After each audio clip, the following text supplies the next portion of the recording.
Hey everyone, we are live on Facebook. I hope you all are doing well.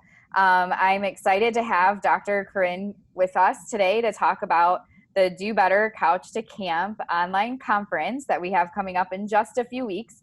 Our deadline to register is this Friday, March 20th, so we're bringing on some of our presenters to talk about what they're looking forward to with this event. So while I get all of our live stuff set up, Corinne, would you like to introduce yourself and tell everyone a little bit about yourself? Sure. Thank you, Megan. So as Megan said, my name is Dr. Corinne Gist, and I reside in Cleveland, and I am the owner and director of a Fit Learning Lab here, and I just opened that in October. And it took me a while to get to this path. I started as an undergraduate major in early childhood education, thinking that I was going to go into teaching. Then during the last semester of my senior year, said to my parents, I don't think I want to be a teacher, and switched to take all psych courses so I could go straight to grad school for school psychology. So part of what Megan and I are going to talk about today is collaborating with other teams, specifically school teams, and I have a lot of experience in that area as being part of the school team as a school psychologist, and then later in my career when I got my BCBA, I did school consulting, so I've kind of been on both sides of that, being the consultant that comes in, but also being on that school team and having consultants come in. So we're going to talk a little bit about that. So I was a school psychologist for about 12 years in a few different settings, and then decided that I wanted to go get my doctorate. So I headed to Columbus, got my doctorate in ABA, and graduated just about a year ago. And that's when while I was there, I found precision teaching and fit learning and decided that that was going to be my path forward. So that's where I am today. I don't know why, but I know we were talking about collaboration, but every time you describe your initial background with like the schools, and especially from the school psych standpoint, I just get so excited because it's just so rare, I guess, in our field to have people with like both backgrounds. So as you were describing that, I was just like, oh yeah, Corinne works in the schools. I mean, that's why we're talking about collaborating with schools today, but it just, I don't know. It's always fun for me to be reminded of that. Um, okay, so one of the things I wanted to ask you is, especially given your history with working in the schools and being a behavior analyst and both a school psychologist, what are some of your tips? So maybe like your top 3 tips for positive collaboration. Okay. I think the first one, well, I was going to say in order, but they're all kind of equally important. One is to remember that you know behavior science the best as a behavior analyst or somebody that works in our field, but that teacher or that OT or that speech therapist or that parent, they know the children best. So they know their student or their child better than we do. And so it's important to keep that in mind, that we have strategies that we know can work with them, but we also have to take into account what they're telling us about their student or their child. And I think sometimes we lose sight of that as a professional field. I think that we could work on that piece a little bit. I would also say on that same note is just building that relationship. We have a reputation of being a know-it-all as a BCBA. I don't know that might come from news to you. There's actually a really good article out right now, and I wish I had written down who wrote it. Megan, you may have shared it. I think it's titled "Don't Be an A-hole." Yes, that's one of my favorites from Molly. And well, that's her. She has a blog she wrote like probably close to 4 to 6 years ago now, called "All Behavior Analysts Are Assholes." But then there are other people who've written similar things, and I think some articles have been written in a similar vein. Yeah, I know there's one that's been going around recently. I don't know if it's new or old, but actually we could tag it in the comments when we're done. Yes. But it basically talks about that, how we don't know everything. And so really building that relationship and being open to other maybe non-behavioral strategies. So that's not to say that we should support pseudoscience or, if somebody is recommending a brushing protocol that we should get on board with that. But we're definitely need to be tactful in the way we approach those things and really talk about using our data to drive decisions. But also there are non-behavioral strategies that work and that have worked for other teachers. Or if they're talking about something that isn't evidence-based, but they think it's worked, kind of look at, ask some questions and don't just flat out say, well, it's working because of something else. But really making sure to build that relationship and talk with those teachers, because you're much more likely to get them to work with you if you've built that relationship in some way. Yes, I love it. I absolutely love that point. I don't know how often people have the opportunity to be in positions where you're trying to learn something new or do something new, and the other person's just constantly like, oh, well, that's just this. Or, well, this can be explained that way. And like, you never get an opportunity to shine, and it's just not very motivating. And then you don't really want to work with that person, accomplish anything with them. And it's funny because we talk about, one of the first things when I go into a classroom, a lot of the times one of the first things I do is collect data on positive and negative statements. And a lot of the times the negative statements are higher. But then we think about how we're interacting with that teacher. And if you're just telling them what they're doing wrong and how they need to be doing it right, then your negatives to positive are off. So we have to make sure that we're using the strategies we're telling the teacher use with their students, with our team members. So I think that's an important piece. And that sounds like, when you say it out loud like that, like, right. But no, like, it's hard to see people doing that. Like if, for those of you that work with other teams or go to IEP meetings, like tally your own positives and negatives in there. I bet you would be surprised, especially IEP meetings, because they just tend to be such negative meetings anyway. So definitely making sure that we're providing reinforcement to help us build that relationship. Yeah. One of the things, sorry, this wasn't in our questions, but I always have thoughts that happen when, one of the things that really shocked me when I went to Ohio State, we both went to Ohio State for our PhD. We weren't there at the same time, unfortunately, but was seeing how teaching programs are set up. So the fact, like, I would go into schools prior to going to Ohio State, and I would come in like, how the heck do these teachers not know this? Like, this is so, because you sometimes as a behavior analyst, you forget that like not everyone knows what you know, but you assume, I think, that people, especially in a school environment, would know those things, that they would be trained on them in their undergrad experiences and potentially their master's experiences. But I found out pretty quickly that these are not the types of teachers are not necessarily learning how to teach or the science of teaching. So when we go in there and get frustrated, whether it's with a teacher or even a parent where maybe you've done some parent training with them, maybe they've been in behavior analysis for a while, getting frustrated with people who like, why don't they just get it? Why don't they think like I do? Or why can't they just see it? Oh, I can't believe they said it was this thing when it's really this, and having that sort of asshole, I'm just going to say it, type attitude about things obviously doesn't do much for collaboration, but not just from a standpoint of like, they're not going to like you, right? Because sometimes how amazing how effective we are, people may experience that we're not very nice, but still work with us. That's rare, but it happens.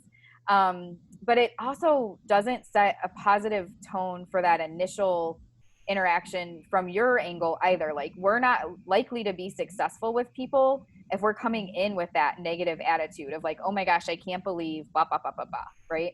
So we're setting that tone. 100%. And I experienced that after my behavioral training, but so as a school psychologist, and again, this was I don't want to age myself here, 13 years ago that I did my school psych master's program. And I know that they've changed. So I'm not saying this is a blanket statement about current programs, but I graduated from that supposedly being an expert in behavior, being able to do behavior plans and FBAs. And I didn't know anything. Now that I look, once I got my behavioral training, I was like, wow, I didn't learn any of this. And I think a lot of programs are better now in incorporating ABA. So that experience, and then someone, I don't even know who told me this, but it stuck with me years ago, is that most parents and most teachers are doing the best they can. And that always has to be your assumption, because if you assume otherwise, you're just gonna be negative and pissed off and you're not gonna approach it. And especially now, so for those of you who don't know, Fit Learning is academics skill building program. And since I've really dug into the research on how our schools are teaching academics and specifically reading, it's infuriating. I mean, it's enough to just make you so angry, but I'm not angry at teachers because they don't know. They were not taught this in the training programs, and they're all trying to figure it out and doing the best they can. And so I think that's really important. And that's something I always tell my supervisees when they come and they're frustrated because the paraprofessionals aren't following their plans, or their, their collaborating teacher or the parents they're working with, is that they're all doing the best they can. 99.9% of the professionals in our fields are there because they want to help and they want to do the best they can. So I think that's really important to remember. And also, if they're not following our plan, then the learner's always right. So we need to figure out a way to help either make that plan more, more reasonable, and so that they can do it, more training, that we have to do something to help them be able to be successful. So that's another one, is that you have to assume that everyone is doing the best they can. Yep. Yes, I love that. And especially, that's like how important right now, just in general, right. For hopefully at least the next 6 months, we're all doing the best we can in all aspects of our lives. That will help you get through life better in general. Really, it really does make a difference. I was like, you know what, you're right. Like, people don't know what they don't know. And once we know, we do better. Yes. So. Exactly. Hashtag do better. Yes. There we go. I've always been amazed at two things. One, what you said made me think of two things. I've always been amazed at how patient and understanding and willing we are to like break things down, change the environment, support our learners, like the child or the student or the adult that we're there to serve. But that same level of understanding is not applied with all humans that are part of the team that we're working on. It blows my mind that happens quite a bit. And then the other thing you said, when you did your master's in school psychology, you came out of there having been told you knew what you were doing. So I was told IQ is fixed. IQ never changes. I told parents that because I didn't know any better. And now I know better, so I do better, and I'm able to help in that way. But it's, you do the best you can until you know better. Yeah. But what it made me think of is, when we go into these rooms, we walk in often as the behavior analyst, whether it's with a team or, a school, parents or a school or a mixture. And we think that, right? Oh, I've been in my master's program. I've been told, blah, blah, blah. I know all the things. And each person sitting in that room has had that same experience as you, whether it's the teacher, the SLP, the PT, the OT, the principal, the parent. Every single one of them is an expert in some way, and they've all been trained that they know all of the things. So, if you say, oh, well, I have expertise in behavior, and the school psychologist may also say, I have expertise in behavior, even though what they've been trained on is vastly different from what you were trained on. So it's important for us to be able to pull all of that together. Because if we all come at it as like, but I'm the expert, it's not going to help. Right. Then there's no fidelity because everyone's doing what they want to do. Yes. All right. I'll finally get back to our question. Sorry. So my next question is, what are some of the gaps you've seen? We kind of talked about this a little bit, but what are some of the gaps you've seen relating to collaboration and just that idea of like, you don't know what you don't know? Right. So we've talked a little bit about that. Another one that I've noticed, and actually I saw this on some of the people that have already signed up for the conference mentioned some of their areas, their gaps, and I saw this on there, is not knowing the language that schools use. So I know one of our presenters, I can't remember who's doing it, is going to talk about like different levels of assessment, and schools, whether they use the data correctly or at all, can be up for argument, but they do a decent job of looking at sometimes those different levels. So they use curriculum-based measurements. So some of the companies that make that, Dibbles, AimsWeb. And so I feel like if we're going to be going into the schools and giving tips, especially if we're going to be talking about academics, like we should know what those are, what those look like, be able to, have a decent understanding of an IQ test and an achievement test. Again, even if we don't see value in those measurements, they do, and they are using those in some way. So if we can at least understand, what those mean and why they find them valuable, we might be able to use some of that information. So I think definitely having some idea about that language, and that's easy enough to find out. You can read like parent rights that's the state or the federal parent rights, and that describes some of that stuff. Or just ask questions, ask the teacher, oh, I'm not familiar with that assessment. Can you tell me a little bit about it? Where can I get more information? I think that's important, because if we want what's best for that kid, we all have to be speaking the same language and in the same place. So that's one of the areas that I think that we have a gap. And then I also think, just not that collaborating, sometimes creating things on our own. I've seen when I worked in the schools, consultants, whether they were BCBAs or whoever, that either were there on the parents' behalf or the school asked them to come in, and they sit in the back of the room and they observe for 2 days straight, and they take their notes, and then they have a meeting. Here's my plan. They've never collaborated with the team. They've never asked, have you tried this? Does this work? And that hopefully sounds outrageous to a lot of people watching, but it happens, and it still happens. Yep. So I think, definitely using your time efficiently. And I know that people have talked about time management, and I understand the feeling of, well, I'm getting paid a lot of money to come and write this expert plan for this school. So you feel like you have to observe for 48 hours or whatever, but that's probably not the best use of your time. It's probably picking, okay, where's the behavior occur? Where does it not occur? I'm going to observe those, but I'm also going to talk to the staff and talk to the people that work with him and talk to the student. I don't know how many times people have been, well, did you ask him why he does it? Oh, obviously not all students can tell you that, but the ones that can. So I think, using that time efficiently, as opposed to just making them see that you were there for 2 days and that now means you're an expert. Right.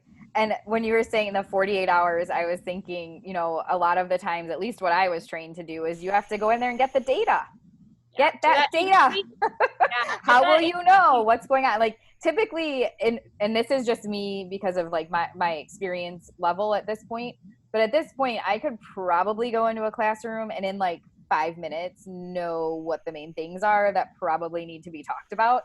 So now obviously you would want some data to help explain and back up what you're suggesting, but often a lot of the people that I've interacted with in the school setting or other settings, they don't care about the data. Right? That's not what they're there for. So why not spend the time building that rapport? Like you said, find that information out, learn more, because maybe some of the things you're planning on suggesting, they legit have already tried and it didn't work. And so that's why you're not seeing it. So having those types of experiences with the people you're trying to collaborate with. And then if, there's some, once plans have been discussed and ideas have been discussed, you could start collecting some data, because you don't even know necessarily what's most important for them. You could go in there and take data on 20 different things, and they might be like, oh, but we were more interested in this thing over here. Right. Well, here's my 16 target behaviors. So here, all this. I think also a lot of the times you might be called in for 1 or 2 students, and I would say over 50% of the time, it's not 1 or 2 students, it's a classroom management or a classroom environment. And if you're going to try to come in and make those suggestions, you really have to have a relationship, because what that teacher's thinking is, oh, they're going to help me fix this kid, or not fix the kid, but fix the environment for this kid. Well, no, really, I want to help you fix the environment for all the kids, but you can't do that without building that relationship. Yep. Yeah. Perfect. Before I go to the next question, I asked online, and feel free, I know we're doing this as a Facebook Live and we're on Zoom. We're trying to get this out and do the interview with Corinne, but we want it to be interactive too. So thank you to Joe for submitting a question. If anyone else has questions, feel free to type them in the chat box. If you're attending the event and you want to share anything about attending or any questions about that as well, or if you've seen the event and you want to learn more, feel free to put those in as well. So Joe's question was, is there a specific stakeholder that you would need to break down barriers with first in order to collaborate with a school district? So have you worked in any situations where, maybe a parent or someone wanted you to have a relationship with the school, but it wasn't exactly like you already had one, so there were people you kind of buddied up to help get in there? Or just from working in the schools, you kind of saw what the hierarchy was? So the times that I've been contracted outside from the school district, it's come from the special ed director. And that's usually because a parent has, filed some sort of complaint, and that just moves its way up to the special ed director. So I think, that's definitely a key relationship. But if you want, that's probably to get in, is whoever is in charge of making that decision. So it could be a principal, it could be a special ed director. I think in order to actually see change, it's more in the classroom level. I've actually had success where, I've had teachers who weren't keen on my plans, maybe weren't sure, and then just getting one paraprofessional that works in that class to buy into just raising your praise statements. That's a lot of the times what I start with. Just raise your praise statement, tally that, and getting the buy-in of one paraprofessional can sometimes bring around that teacher. And I think I love working with paraprofessionals. All the paraprofessionals I've ever worked with 100% want to do what's best for that kid, and they want to take suggestions and tips and improve. So I think that that's a good way to kind of, if that teacher is not 100% on board yet, to get into that classroom. Yep. And that's a great, easy one to start with, raising the praise statements. And what does it also do? It sets a more positive tone for the classroom too, right? So having that model around and seeing the success, like that's like the perfect initial target. I love that you shared that. Okay, so we don't have any other questions right now. So I'll move into, I think I have one more for you. Okay. And then we'll finish up. Sorry, my brain doesn't remember things as well as it used to. I don't remember the last one either, so this will be fun.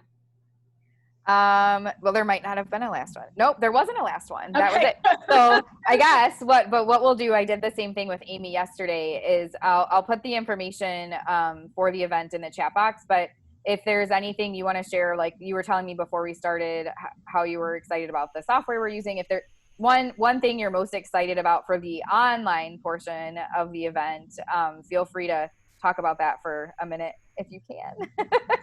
Yes. Gotta get those wipes. Yes, we are disinfecting everywhere. So, okay.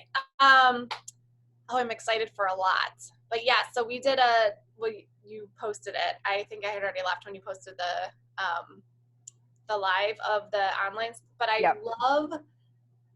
love the networking piece. So the networking is really fun. You go into a networking room and it just matches you with people that you can start chatting with and build some of those relationships with. I also thought the virtual booths, when we were talking about sponsorships and how those booths were going to work, I was like, oh, how's that going to work? And it's really cool. You select I got hair in my mouth. You select the sponsor that you want to see. So yesterday we did one where they had a video that was a really interesting video about what some of the services they provided in the school. Some of them will be giving things away. You have a link to their website. So it was more interactive. Some of them will actually have live people you can chat with. So the sponsorship stuff was more interactive than I thought it would be. I'm also really excited for the Ignite session. For people that don't know what Ignite is, it's a quick 5 minutes, right? Yep. 5-minute presentation where the slides change every 10 seconds, 5 seconds. 15 seconds, thankfully. 15 seconds. Okay, so it's really quick and fast-paced. Some of the people that are presenting I've seen present in the past, and there's a couple that are hysterical, some that are really interesting. So I'm excited for that piece. Are you doing one, Megan? I might. We have a lot of submissions, so I might not have to. Good. So I know Dia's doing one, Dia Scari, Behavior Man. Steve Ward, I think, is going to submit one. We have from Indiana, we have Vince and Jen LaMarca are going to do one, and they did some really great ones at FABA in the past. They have one for talking about the gaps when people filled out their survey to register for the event. We had people indicate what their gaps were, and a lot of people talked about supporting and supervising their staff and prioritizing and those types of things. So they have 2 different presentations, and each one, even though it's entertaining, each one touches on those 2 big areas that people identified. So we're hoping they'll get to do both. As a new business owner, I'm excited for that. New business owner with new staff.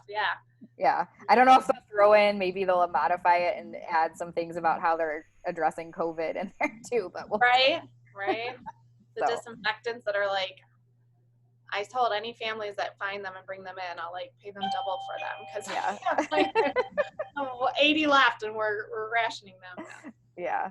Well, thank you so much for joining us. I know it's been a crazy week, and thank you everyone for watching our live. If you have any questions or want to comment, you can continue commenting on the thread, and hopefully we'll see some of you in a few weeks at our online conference. All right. Thank you. Bye. Bye. Okay, I stopped the live stream.